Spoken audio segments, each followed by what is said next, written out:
दिव्यरत्नाभरणभूषिता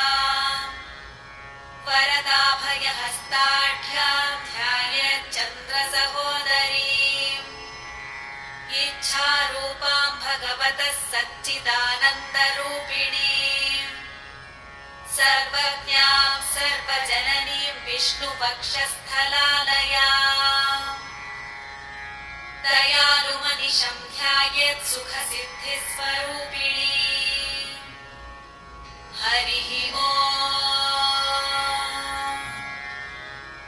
नित्यागतानन्तनित्यानन्दिनी जनरञ्जनी नित्यप्रकाशिनी चैव स्वप्रकाशस्वरूपिणी महालक्ष्मीर्महाकाली महाकन्या सरस्वती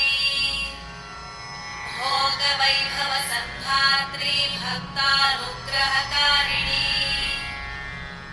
ईशावास्या महामाया महादेवी महेश्वरी